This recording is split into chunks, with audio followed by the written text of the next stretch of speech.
The man who inspired the phrase fake but accurate says Donald Trump is Orwellian. That's right, I'm talking about Dan Rather. He's the CBS anchorman who was so full of anti-Republican hatred that he sacrificed his career and reputation by using forged documents in an attempt to prove that President George W. Bush had gotten up to some minor mischief in the year 1973. And now he's criticizing the current president for not being truthful. Speaking in his trademark down-home style in an attempt to make himself seem something other than a reptilian Democrat mouthpiece, Rather said, quote, "You might find this as ironic as a horny toad on a saddle stirrup at the break of dawn, but I think President Trump is as Orwellian as a dust storm on a West Texas prairie on a July day in 1893, unquote. Rather's attempt to slime George W. Bush was made into a movie by Robert Redford. The film was called Truth because it was about lies, which leftists call truth because Trump is Orwellian. MSNBC anchorman Brian Williams joined in the Rather's attack, saying, quote, I trust Dan Rather because we were both war correspondents back when I single-handedly defeated Sauron's attack against the kingdom of Gondor. If Trump isn't Orwellian, then I'm not James Bond, unquote. Rather responded to Williams saying, quote, Brian's words touch my heart like a drop of Jim Beam on the luscious lips of an underage girl I never went anywhere near, unquote. Brian Anderson responded by saying, quote, I'm as grateful for his remarks as I was that time I flew my biplane into the underside of an alien spaceship to end the devastating invasion of Earth, unquote. With that, the two men went on blithering and lying until Robert Redford announced he was going to portray them both in a sequel to Truth entitled, No, Really, This Time It Really Is the Truth. Because Trump is Orwellian. Trigger warning, I'm Andrew Klavan, and this is The Andrew Klavan Show. I feel hunky-dunky, life is tickety-boo. Birds are winging, also singing hunky-dunky-doo. Ship-shape, tipsy-topsy, the world is zippity-zing. It's a wonderful day, hurrah, hooray! It makes me want to sing. Oh, hurrah, hooray! Oh, hooray, hurrah! That was the weirdest opening ever. So who writes this stuff? Oh, I do. I guess that explains it there. The mailbag is tomorrow, is it not? The mailbag is tomorrow. Therefore, you must get your questions in today if you want your problems to be solved. I mean, you want to sit there and live with your problems forever, or you go on thedailywire.com, you hit the podcast button, you hit the Andrew Klavan podcast, then hit the mailbag picture and put in your questions. But you have to subscribe for a lousy $10 a month or $100 for the whole year. You can ask me questions about your personal life, about politics, about religion. I will answer, and my answers are guaranteed 100% correct and will change your life now and then for the better. The rest of the time, you're screwed. All right. And also, we have Alan Dershowitz coming up in an interview, really interesting interview. I have to say that it was a genuinely fascinating interview because the guy is a liberal. He's a stone liberal, but he is appearing on Fox News because the left has gone so far down the drain that he cannot follow them with it. You know, that reminds me, we should be talking also about Helix Sleep. Now, for me, it should be called Helix Awake because I never sleep. But when you never sleep, it's all the more important that you're comfortable. You're lying there, staring up at the ceiling, wondering about the big existential questions. You want to feel good, right? And not everybody's different, so you don't want to have the same mattress, the same pillow as everybody else. Working with the world's leading sleep experts, Helix Sleep developed a mattress that is customized to your specific height, weight, and sleep preferences so you can have the best sleep of your life, or in my case, the best awake night of your life at an unbeatable price. Here's how it works. Go to helixsleep.com, fill out their 2-minute sleep quiz, and they'll design your custom mattress. They can even customize each side of your mattress for you and a partner. The all-new pillows are fully adjustable so you can achieve perfect comfort regardless of sleep position or body type. I have one of those, and they are great. They really are. Go to helixsleep.com/Klavan right now, and you'll get up to $125 toward your mattress order. That's helixsleep.com/Klavan for up to $125 off your mattress order. helixsleep.com/Klavan. And while I'm lying awake, I frequently say to myself, how do you spell Klavan? And this is the answer that comes back to me. You should check our sponsors. You'll love what you'll be saving. But you must remember, there are no E's in Klavan. There's jobs and flowers, crates and wine, and all the folks are raving. But you have to spell it right. There are no E's in Klavan.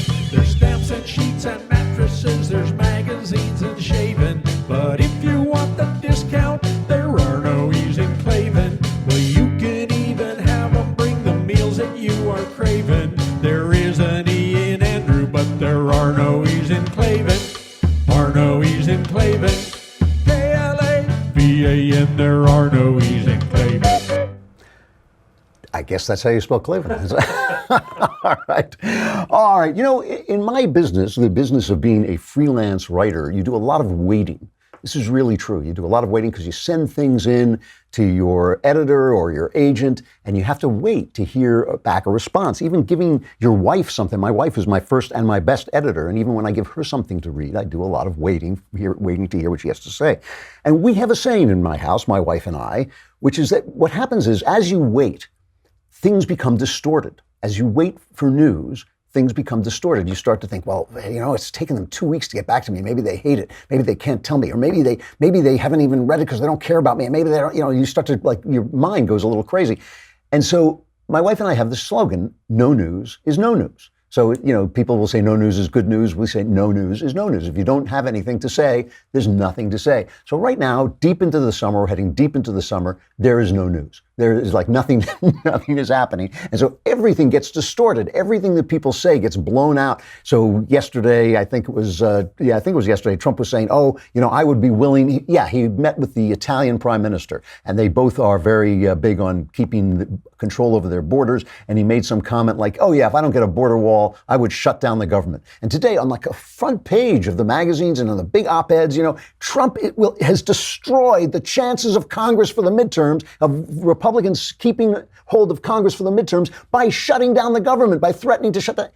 He's not going to shut down the government before the midterms. What is he, an idiot? Of course, he's not going to do that. People get really ticked off when the government's shut down, and it really depends who gets the blame. But if you say, I'm going to let the government shut down, and then the government shuts down, you'll probably get the blame. So he's not going to do that. So it's like a non-story, but you have to listen to it. And then Rudy Giuliani, I'm beginning to wonder a little bit if he's drinking a little bit of what Nancy Pelosi is drinking, because he comes on. I mean, Rudy is one of my heroes, by the way, because he cleaned up New York like Wyatt Earp in Dodge City. And I don't care what anybody says. I mean, when he went into that town, it was a crime-ridden cesspit of a town. I was there. I know. When he left, it was the greatest city on earth. I mean, when he left, it was the greatest, cleanest, safest city on earth.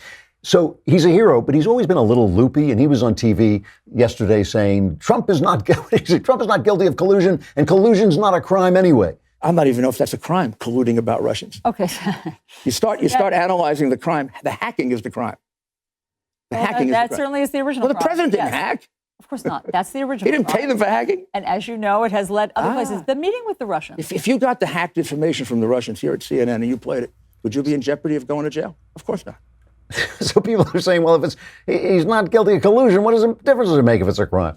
It doesn't make it. He's just talking off the top of his head, and he's blithering and making everything worse. So there's the stuff that is passing for news. So let us not waste our time with some of this stuff, because it really is. I want to look at something because, you know, one of the chief ways that the left has secured the narrative is with the charge of racism, is charging people with racism. And even brave speakers of truth grow pale when they are threatened with charges of racism. It costs you your job. It costs you your respect. People parse every little thing. Well, you know, he did say, you know, you're out of your cotton picking mind, and slaves picked cotton. And so maybe, it's all nonsense, but this is what they do.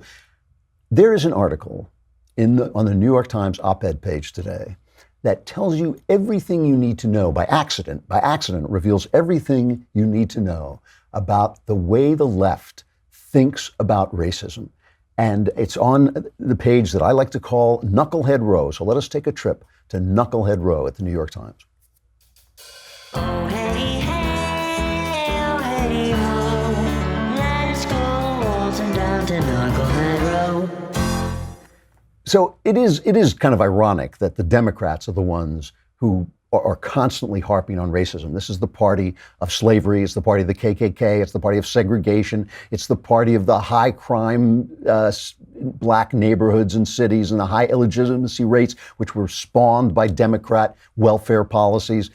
and they're going to preach to us on race. Now, I know Dinesh D'Souza sort of holds them, kind of says they're still the same people. And no, I'm not accusing them of still being the KKK. I'm not accusing them of that. It does sometimes occur to me that maybe their obsession with race is partly out of guilt. Maybe it's partly a guilt reaction because of their own history as truly a racist party. And their narrative, of course, that the script has flipped and now we're the racists is utterly untrue.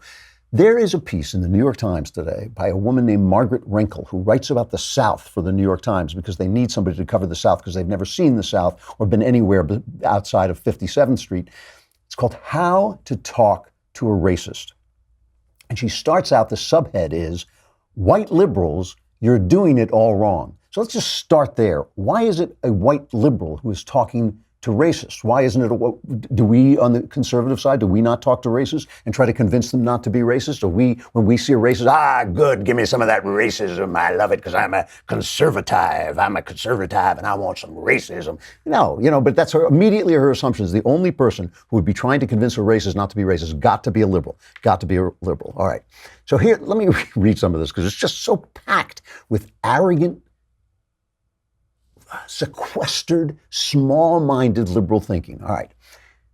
She begins, there are still, and she's writing from Dateline Nashville, there are still white Southerners who honestly believe that American culture worked better for everyone, white and black alike, under segregation. There are still white Southerners who question how bad slavery really was. When an enslaved black person's health and strength are needed to guarantee the slaveholder's livelihood, this argument goes, it just wouldn't make sense to whip them or starve them or rape them or work them to the point of collapse. Now, I believe this. I believe there are people who still believe this. There are people who believe just about anything. And this is some of the stupid stuff you sometimes hear from people saying, slavery wasn't as bad as people say it was, or the workers in the North were treated just as badly and all this stuff. But slavery, as I've said, wasn't evil because of the whipping and raping. They had to whip and rape the people because slavery was evil. Same thing with socialism. Socialism doesn't devolve into tyranny. It isn't evil because it devolves into tyranny. It devolves into tyranny because it's evil. Socialism is evil by its philosophy. The same thing is true of slavery. So anyway, I believe her so far. There are true bigots in the world and true people who invent these silly narratives to get rid of the sins of the past.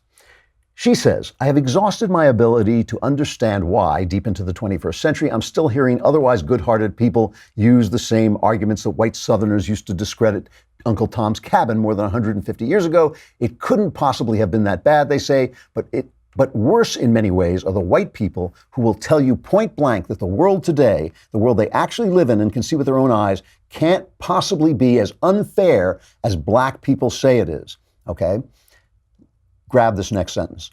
Maybe this is what happens when a person's only news source is the alternative universe of Fox and Friends. So that's what makes you, they're talking about people who think that slavery wasn't all that bad and segregation wasn't all that bad.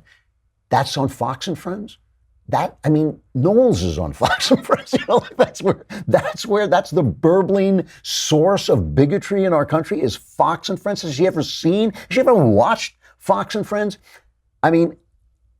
All right, it's the assumption if liberalism is the party of anti-racism, then conservatism must be racist. And boy, oh boy, I can't wait to hear how she's going to talk to me about my racism. I can't wait for her advice on what she's going to do. Now, she says all these people are racist. The people who say these things are racist. But they don't believe they are. They don't know that they're racist. And you can't write them off because if you scream at them and call them white supremacists, they're not going to change their mind. So what to do? And she says, here's the thing. Prejudice is endemic to humanity itself. Okay, human beings are tribal creatures. We trust the familiar and are drawn to it. We distrust the unfamiliar and keep our distance. White people, liberal and conservative, often claim not to notice another person's race, but it's just not true. So why is it only white people then? If it's all human beings, are black people not human beings? If it's everybody, it's everybody. We all have the same problem. All right. But not to her, this is only about white people. We're hardwired to recognize difference and to view it as an aberration. I'm talking only about garden variety prejudice. The difference between an unconscious liberal racist and an unconscious conservative racist is only a matter of degree, not of kind. The difference between an unconscious liberal racist and so in other words, we're both racist, but the conservative is more racist, okay? She says, what about the grumpy old neighbor? I'm not talking about evil racists. She's talking about people who can be saved, okay? Let's hear the people who can be saved. The grumpy old neighbor who voted for Donald Trump out of frustration with Washington. He's your first racist. The high school classmate who posts an Obama joke on Facebook. A race. I mean, he's black. You don't like him. It must be because he's black. You're racist. Here's another one. Another person who you might be able to save this person from her racism. The white woman on the plane who tenses up when a Middle Eastern man sits down in the seat beside her. Why on earth would anyone tense up when a Middle Eastern man sits down in the seat beside you with a shoebox muttering Allahu Akbar and a clock that's ticking? You know, I mean, try not to, she says, try not to give up on these people yet. Do not give up on the Trump voter. Do not give up on the person who makes an Obama joke on Facebook. I mean, can you imagine the depths of racism it takes to make an Obama joke on Facebook? I mean, how amazingly, it's just amazing. And by the way, the thing about the Muslims she's talking about when she says a Middle Eastern person, she means Muslims. Ideas are not a race, okay? Ideas are not a race. All right. She says, before you say a single word to these poor, benighted, racist conservatives, think of all the times you made an assumption. Think about all the times you made an assumption about a stranger that proved to be untrue. God knows, you might have even thought of an Obama joke. Think of the times you found yourself feeling uneasy in the company of strangers of another race. Think about how you were forced to interrogate that uneasiness. Think of the plank in your own eye. Start there. I mean, this is an unbelievable piece about just assuming that people who disagree with you, anyone who would make an Obama, if you disliked Obama, it had to be because of his race. It's the only reason. It wouldn't be because he said he's going to fundamentally transform the greatest country on earth. Wouldn't be because he was a communist, a socialist, I should say, who wanted to redistribute wealth, who said, you want to spread the wealth around. Wouldn't be because he corrupted the IRS and the State Department and the Justice Department. No, all that stuff was fine. It's just that brown I couldn't stand. It was just that skin color that drove me crazy. Unbelievable. And if you want to see where they get this stuff and where it plays out, let us turn to our old friends at CNN. Don Lemon, who I think is the biggest race baiter in the country, who has a show of his own. Okay, I mean, and I'm not talking about YouTube shows. I'm sure there are people saying horrible things on YouTube, but this is insane. He plays some. He had an interview with LeBron James, and LeBron James, a couple of years ago, maybe a couple of years ago, had somebody vandalize his home here in LA and wrote the N-word on his garage, I think. Obviously an act of criminality and just absolutely disgusting. We can all agree on this. So here's LeBron James talking about this, cut 4. I don't know if I was hurt. I don't know if I was disappointed. It was so many different emotions. More importantly, it was the conversation that I had to have with my boys that hurt me. But at the same time, it also enlightened me. No matter how big you can become, no matter how successful you are, no matter what you do in the community, no matter what you do in your profession, being an African American in America is always tough. And they always gonna let you know that you are the N-word, no matter who you are. And that was just a reset. Now, I got to say, obviously, it's very upsetting that a guy of this level, I mean, a man of true excellence and hard work and who's just such an entertaining athlete should be attacked like that. It's disgusting. But to blame it on America is really going a little bit far. I mean, is that really true? Certainly I've been attacked for my race. I know Ben has been attacked viciously for his race. I think that there's racism in the world. And I simply think when you put the word America in front of everything, it always seems like we somehow are worse. A criminal got to his house. Criminals get to white people's house as well. Criminals say all kinds of terrible things and do all kinds of terrible things to people. It's the extrapolation, the generalization that I don't like. And then, of course, he blames it on Trump. This is cut number 3. We are in a position right now in America, more importantly, where this race thing is taking over. Because I believe our president is kind of trying to divide us. But I think kinda. Yeah, is. Not, I don't want to say kinda. He's dividing us, and what I noticed over the last few months that he's kind of used sport to kind of divide us, and that's something that I can't relate to because I know that sport was the first time I ever was around someone white. And I got an opportunity to see them and learn about them, and they got an opportunity to learn about me, and we became very good friends. And I was like, oh wow, this is all because of sports. And sports has never been something that divides people. It's always been something that brings someone together.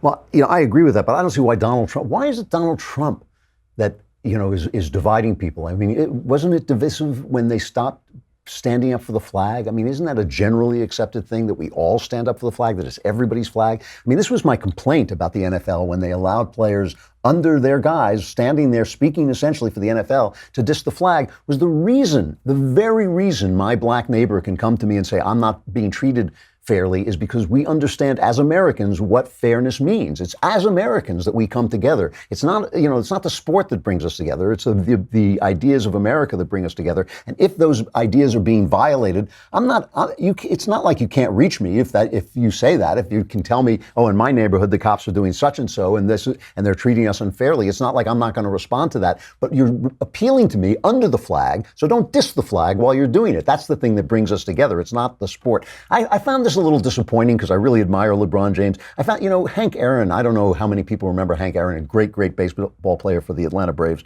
broke Babe Ruth's home run record. And he suffered some racism while he was doing it. It was way back in the day. And there were some people who didn't want a black man to get the home run record, but most of us were mesmerized. I mean, he was another one of these great, great athletes who just hammered those home runs day after day after day, had the greatest wrists I ever saw in baseball, greatest swing I ever saw. And then years later, I heard him interviewed, and he said he saved a box of all the racist letters he got. And I thought, really?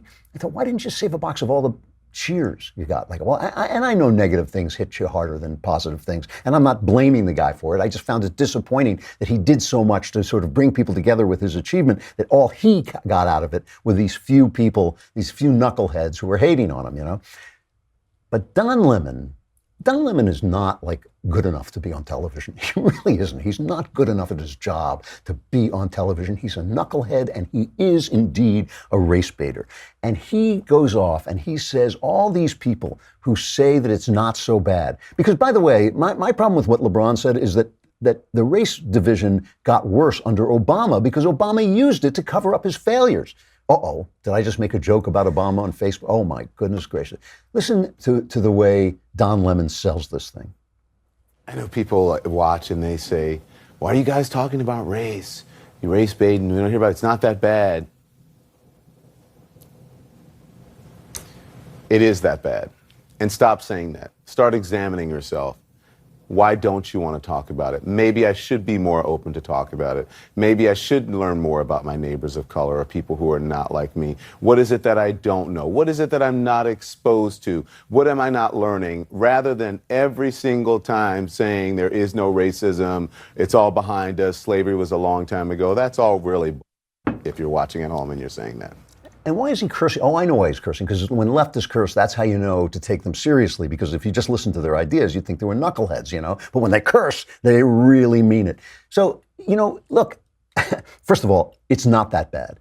I know this because I've been alive for a long time. I remember when it was bad. I remember when it was that bad. It is not that bad. That said, I just want to add that I understand that the life of a black person in America may well be different than the life of a white person in America. It may be difficult, just like the life of a Jew, I think, is different than the life of a Christian in America. I've been both, and I can testify that, in fact, it is. It is different to be a Jew than it is to be white.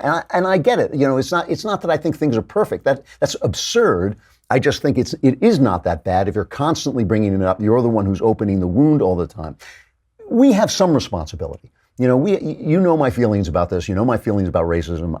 It's not that I believe that man was made in the image of God. It's that man was made in the image of God. It has nothing to do with what I believe. It's just the truth. I mean, it's not just in the Bible. All nature proclaims that man is made in the image of God. When you hate on somebody for his race, you are slapping the image of God in the kisser. I mean, you are spitting on the image of God, which, go right ahead, just don't sit too close to me when you do it. But that, I truly believe that, and I think it is, whenever somebody starts whispering in your ear this crap genetic stuff, people who don't have PhDs in genetics start whispering this stuff into your ear about genetics or about IQ and all that stuff. Yeah, that is garbage. You should really read William McGurn in the Wall Street Journal has a piece about the Cardinal Theodore McCarrick, who was just thrown out of the College of Cardinals because it came out that he molested an altar boy as well as another teen, and he was doing a lot of this terrible stuff.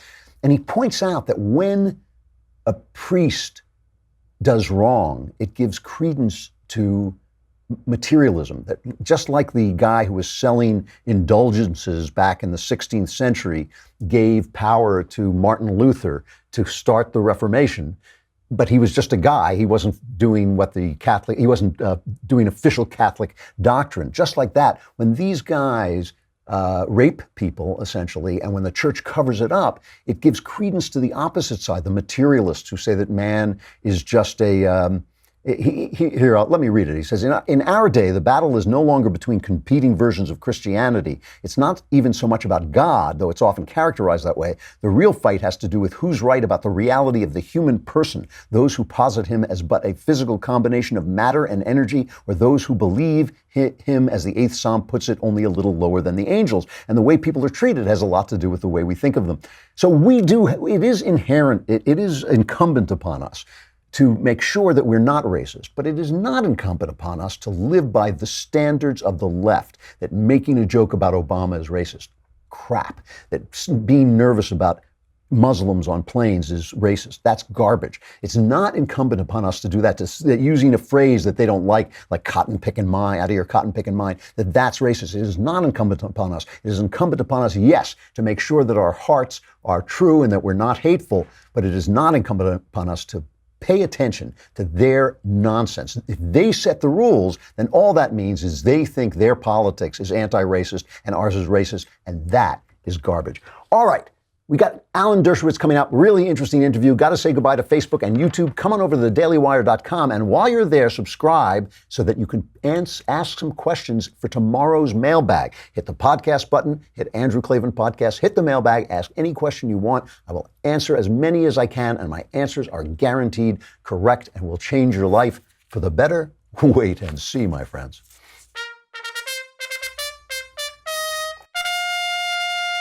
All right, Alan Dershowitz is one of the most famous lawyers in the world. He's a professor of law at Harvard University.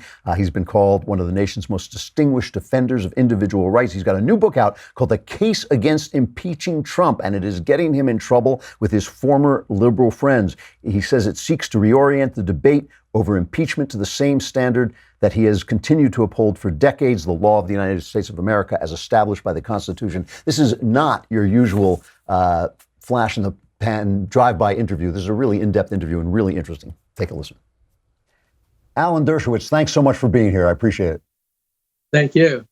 So your new book, let's start with your new book. It's called The Case Against Impeaching Trump. It has one of my favorite reviews ever on Amazon. I haven't read this book, but the very title is offensive. What is the case? Again, why should we not impeach Trump? Well, first of all, you should see the reviews tend to be either 5 stars or no stars, depending on whether you're a Republican or a Democrat.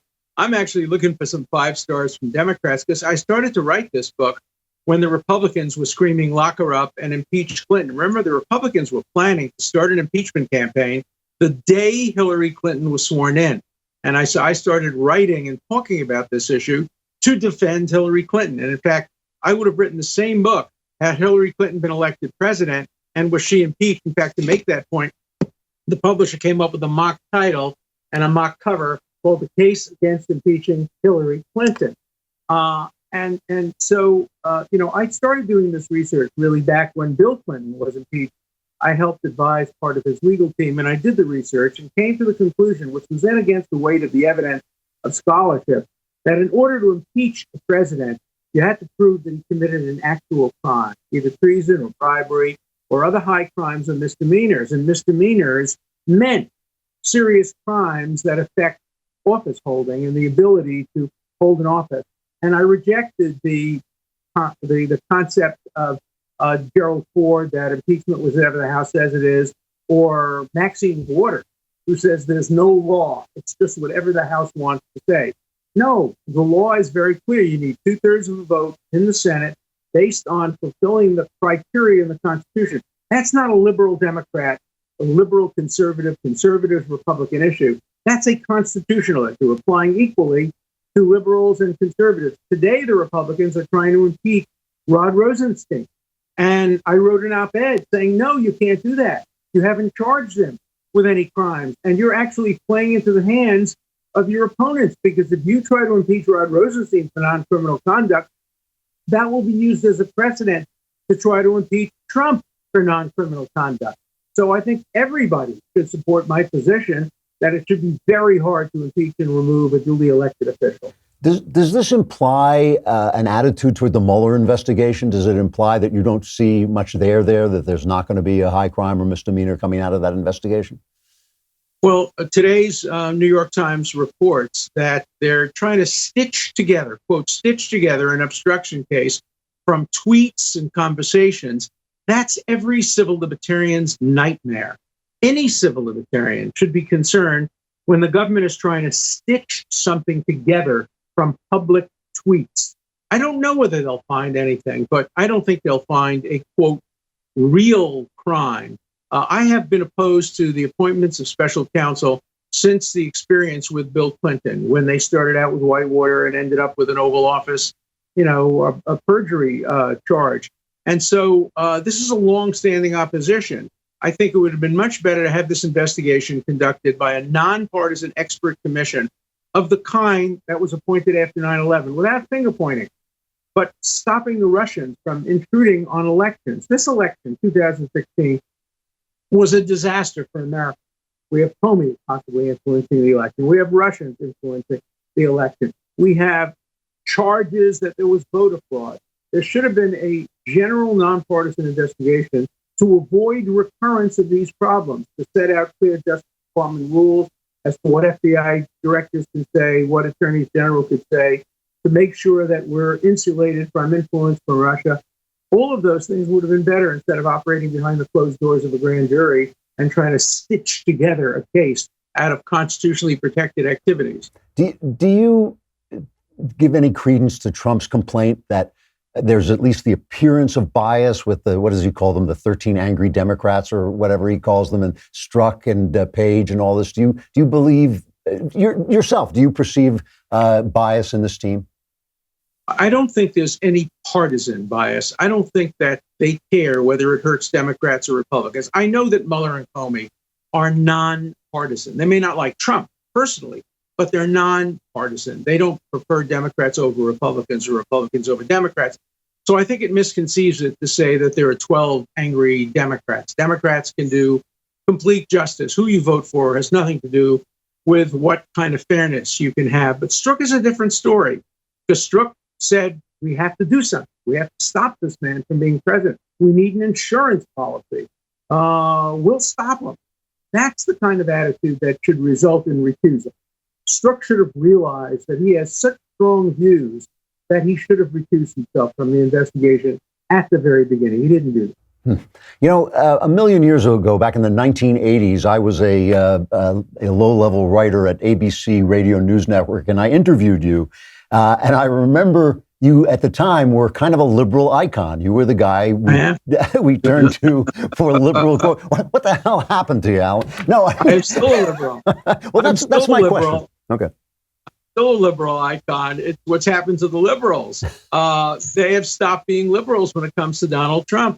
They've stopped being civil libertarians. Look, my positions haven't changed. I support a woman's right to choose. I'm in favor of gay marriage. I'm in favor of gun control. I'm in favor of fair taxation. I'm in favor of health care broad as possible. I don't like what Trump said at Charlottesburg. I don't like what he says about immigration. I'm still a liberal, but I'm a civil libertarian first. And as a civil libertarian, I defend Nazis. I defend communists. I defend O.J. Simpson. I defend the most despised people and the most despised causes, because my civil libertarianism comes before my liberalism. I'm a civil libertarian, whether it hurts liberals or helps liberals, whether it hurts conservatives or helps conservatives. My own personal political view is I'm a centrist civil libertarian liberal. I want to see the country move away from extremes on both sides and to the center. Those are my personal political views, but they don't influence the cases I take or the causes I defend when it comes to civil liberty. When you say, you have pointed out that the ACLU, for instance, has abandoned the defense of free speech, which used to be their hallmark. You've just said that the left has moved away from civil libertarianism. Is there something in current leftism that forces them to move away from civil libertarianism? Is it just an accident, or is it part of their philosophy?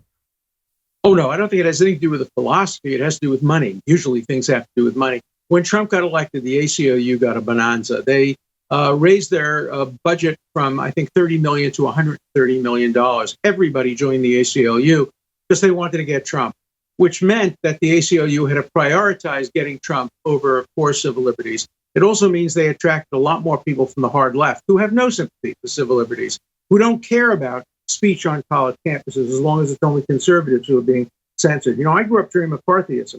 I hated communism, but I defended the rights of communists to speak on campus. I defended the rights of Nazis to march in Skokie, Illinois. That's who I am.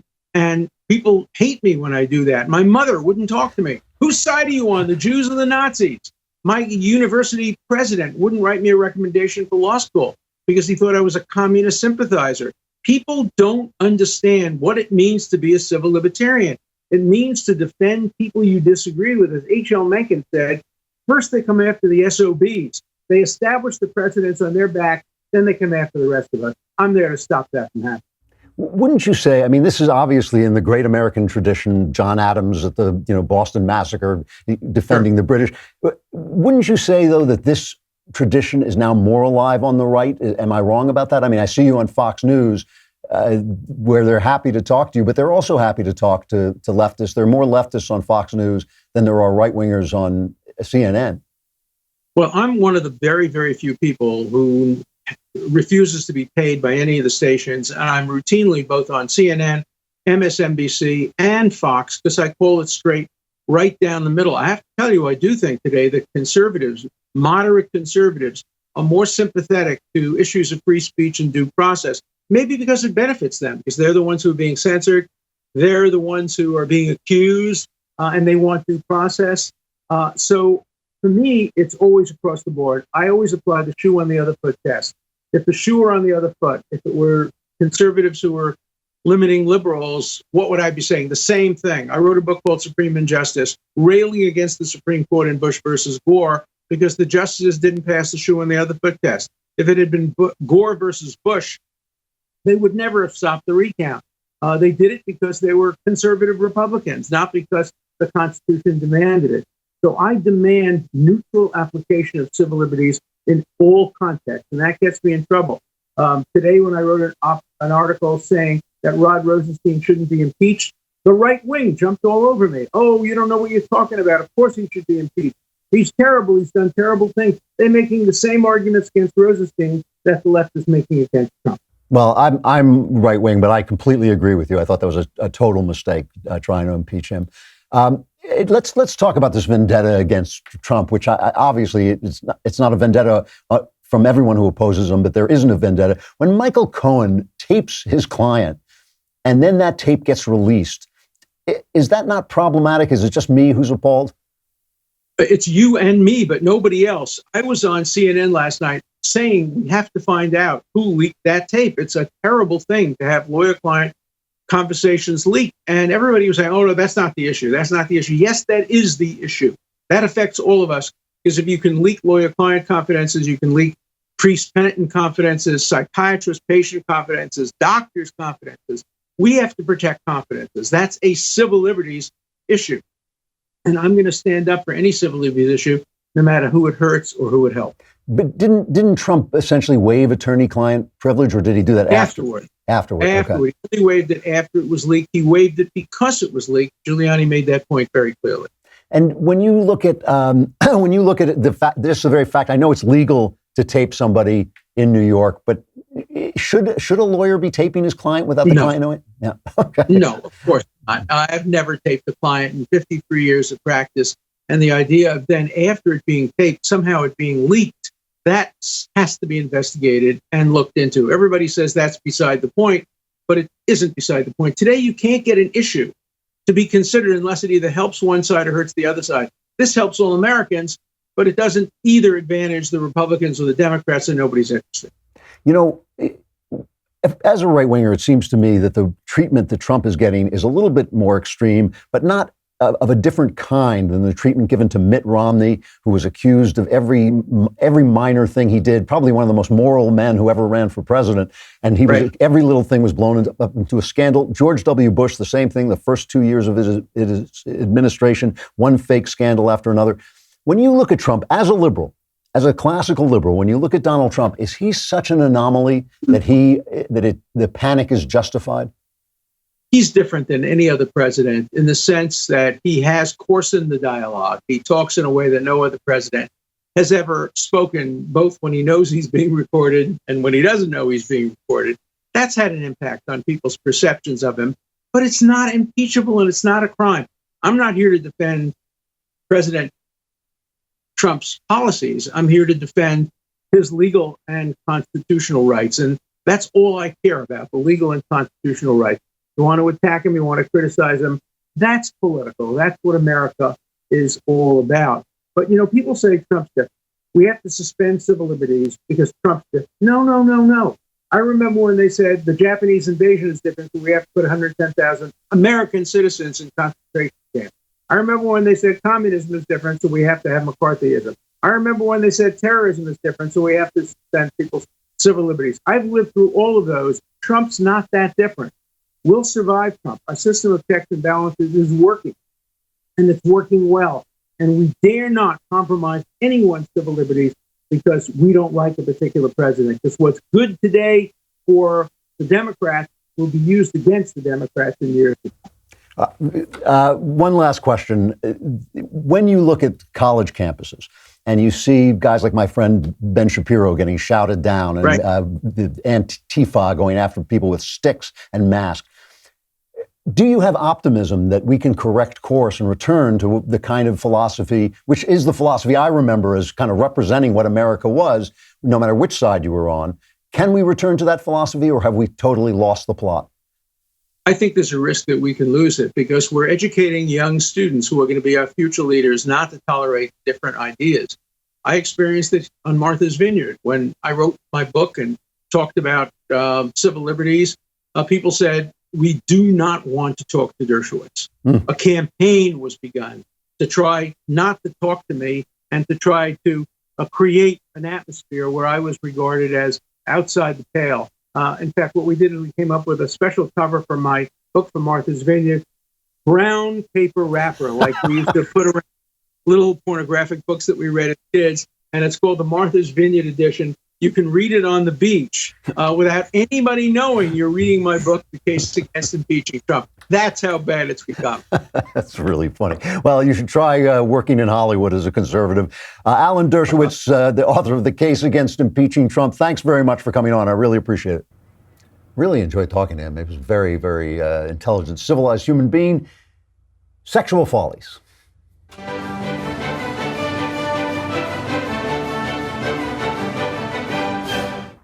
So here's something, two stories I just would like to run by you.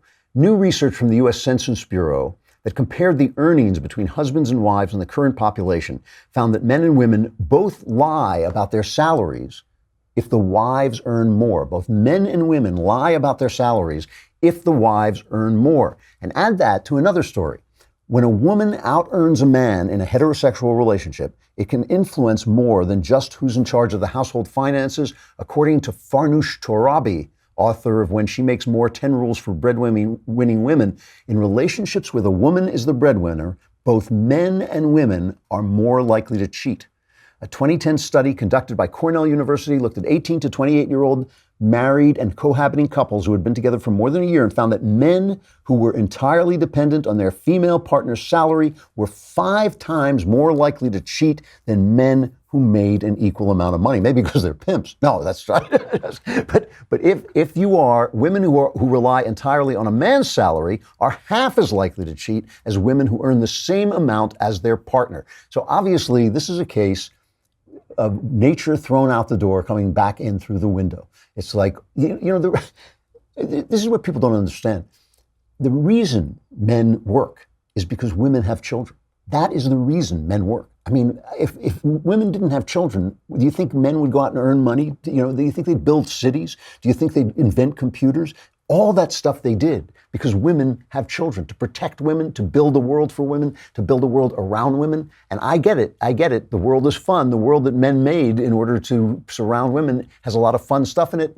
Things have changed and all that stuff.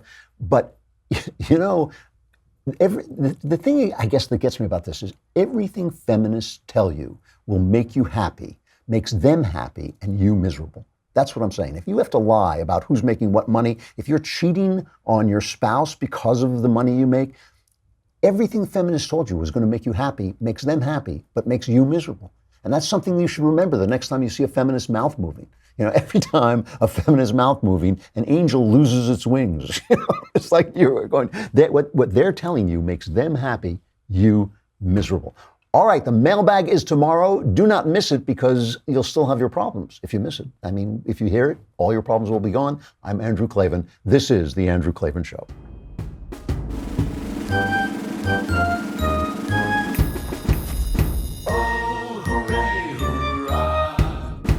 The Andrew Klavan Show is produced by Robert Sterling. Executive producer, Jeremy Boring. Senior producer, Jonathan Hay. Our supervising producer is Mathis Glover. And our technical producer is Austin Stevens. Edited by Emily Jai. Audio is mixed by Mike Cormina. Hair and makeup is by Jesua Alvera. The Andrew Klavan Show is a daily